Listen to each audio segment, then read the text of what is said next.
Freelancing বর্তমানে most popular একটি profession.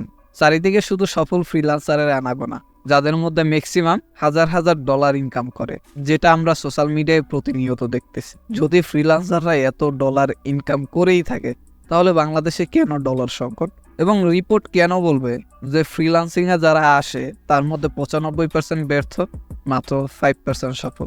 তাহলে কি সোশ্যাল মিডিয়ায় আমরা যা দেখতেছি সবই মিথ্যা? ফ্রিল্যান্সিংকে আমাদের যে রকমের দেখানো হচ্ছে এই রকমেরই, নাকি পুরোটা একটা প্রতারণা, নাকি অন্য কিছু? এবং যদি পুরোটা একটা প্রতারণা হয়ে থাকে, আপনি এই প্রতারণা থেকে কিভাবে বাঁচতে পারবেন? এই টোটাল বিষয়টা থাকবে আজকের ভিডিওতে।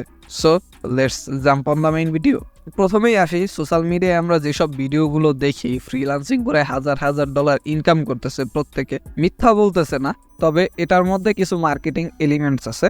মধ্যবিত্ত, বিশেষ করে লোয়ার মধ্যবিত্তদের টার্গেট করে এই ধরনের ভিডিওগুলো ম্যাক্সিমাম বানানো হয়, এবং এই শ্রেণীর মানুষরা ম্যাক্সিমাম ক্ষেত্রে লোভের বশবর্তী হয়ে খুব সহজে ইনকাম করা যায়, কোনো পরিশ্রম নেই, ঘরে বসে ইনকাম করা যায়, এই ধরনের বিষয়গুলোর প্রতি আকৃষ্ট হয়ে ফ্রিল্যান্সিং শুরু করতে চায় এবং হয়তোবা তাদের থেকে কোর্সও পারচেস করে। এখন কথা হচ্ছে, যদি 5% সফল হয়, ওই 95% কোনো কথা কেন বলে না? কারণ হচ্ছে ওনাদের নিজেদের ভুলের কারণে ওনারা ব্যর্থ, অ্যান্ড ওনারা যদি ওনাদের কথা বলো আপনারা দেখবেন না, কারণ কেউ ব্যর্থতার গল্প শোনে না, সবাই সফলতার গল্প শুনতে ভালোবাসে। এটা হিউম্যান সাইকোলজি। ওনারা যেটাকে সোশ্যাল মিডিয়ায় পাবলিশ করতেছে, ওনারা বলতে বিভিন্ন মানুষ আছে, আমি কারো নাম উল্লেখ করব না, এটা 100% সত্য একটা কথা, বাট এটার মধ্যে মার্কেটিং এলিমেন্টস আছে। এখন কথা হচ্ছে 95% মানুষ ব্যর্থ কেন? বা আপনি যদি ফ্রিল্যান্সিং শুরু করেন তাহলে আপনি ব্যর্থ হবেন না, এটার গ্যারান্টি কি? 95% মানুষের ব্যর্থতার মূল কারণ হচ্ছে ফ্রিল্যান্সিং সম্পর্কে বেসিক নলেজটা পর্যন্ত না থাকা। অনেকে বিভিন্ন কোম্পানির থেকে কিছু ফ্রি ক্লাস বা কিছু ওয়েবিনারে জয়েন করার পরে তারা এমন মোটিভেশন দেয়, মনে করে যে সব কাজ ফোন থেকেই করা পসিবল, ফোন থেকেই ফ্রিল্যান্সিং করে কোটিপতি হওয়া যায়, বেশি এফোর্ট দিতে হয় না, শুধু কয়েকটা ক্লাস করলেই লাখ লাখ টাকা ইনকাম করা যায়, এরকমের আরো অনেক বিষয় আছে। আসলে ফ্রিল্যান্সিং বিষয়টা এমন না। আপনারা চাইলে আমার ফ্রিল্যান্সিং A to Z সিরিজটা ফলো করতে পারেন। এখানে ফ্রিল্যান্সিং এর টোটাল বিষয়ে আলোচনা করা হয়েছে, এবং আমার চ্যানেলের মোস্ট ভিউড ভিডিওর মধ্যে একটা ভিডিও হচ্ছে ফ্রিল্যান্সিং সেক্টরের সব থেকে বড় 5টি ভুল, যার মধ্যে এই সকল বিষয় নিয়ে আলোচনা করা হয়েছে। চাইলে দেখে আসতে পারেন। যদি নেক্সট পার্ট চান ওই ভিডিওর, তাহলে কমেন্ট করতে পারেন, আমি নেক্সট আর একটা পার্ট নিয়ে আসবো ইনশাল্লাহ। তো যেখানে ছিলাম, মেইন প্রবলেম হচ্ছে ফ্রিল্যান্সিং যে একটা প্রফেশন, এখানে যে সময় ইনভেস্ট করতে হবে, আপনাকে পরিশ্রম করতে হবে, ইফোর্ট দিতে হবে, এই কথাগুলো খুব কম পার্সন বলে। And to be very honest, যারা মনে করতেছেন 2024-এ এসেও ফোন থেকে ফ্রিল্যান্সিং করা পসিবল, দুই একটা রেয়ার সাবজেক্ট ছাড়া আসলেই ফোন থেকে ফ্রিল্যান্সিং করা পসিবল না। দুই একটা রেয়ার সাবজেক্ট করা যেতে পারে। আপনার কাছে যদি টাকা না থাকে, আপনার ফ্রিল্যান্সিং করার দরকার নাই।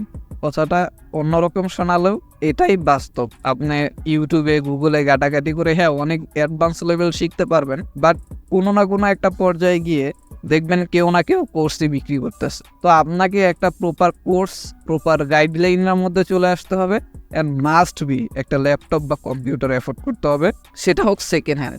আমি নতুন নিতে বলবো না ভাই। এনি চান্স আপনি যদি ফ্রিল্যান্সিং সেক্টর থেকে ড্রপ করেন বা ফেল করেন, যাতে বিক্রি করলে আপনার 80 to 90% টাকা রিকভারি হয়ে যায়। এবং যদি কোর্স করেন, কোর্সের টাকা তো রিটার্ন হবে না, তবে আপনার যে স্কিলটা গ্যাদার হবে, এইটা হয়তো বা আপনি জব সেক্টরে বা অন্য যে কোনো সেক্টরে কাজে লাগাতে পারবেন। এইখানে আরও একটা ভ্রান্ত ধারণা থাকে যে আমি মনে হয় একটা কোর্স করলেই আমি সফল হয়ে যাব। ভাই, কোনো কোর্স করে এখন পর্যন্ত ফ্রিল্যান্সিং সেক্টরে কেউ সফল হতে পারেনি। ইন ফিউচার পারবে কিনা সন্দেহ আছে।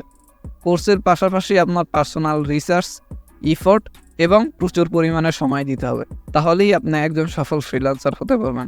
ম্যাক্সিমাম ক্ষেত্রে আমরা এই সকল বিষয় না জেনে জাস্ট ইউটিউবে, ফেসবুকে কোটি কোটি টাকা ইনকাম করা যায় ফ্রিল্যান্সিং থেকে, এটা শুনেই ফ্রিল্যান্সিং সেক্টরে আসি এবং ব্যর্থ হই। এখন কথা হচ্ছে, কিছু কিছু ব্যক্তি বলে যে ফ্রিল্যান্সাররা এত কোটি কোটি ডলার ইনকাম করে, তারপরও বাংলাদেশের ডলার সংকট কেন?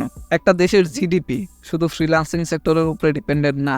বাংলাদেশের জিডিপির অনেক ক্ষুদ্র একটা অংশ আসতে পারে ফ্রিল্যান্সিং রেমিটেন্স থেকে। এছাড়া আরো অনেক ইন্টারনাল এবং এক্সটার্নাল বিষয় থাকে।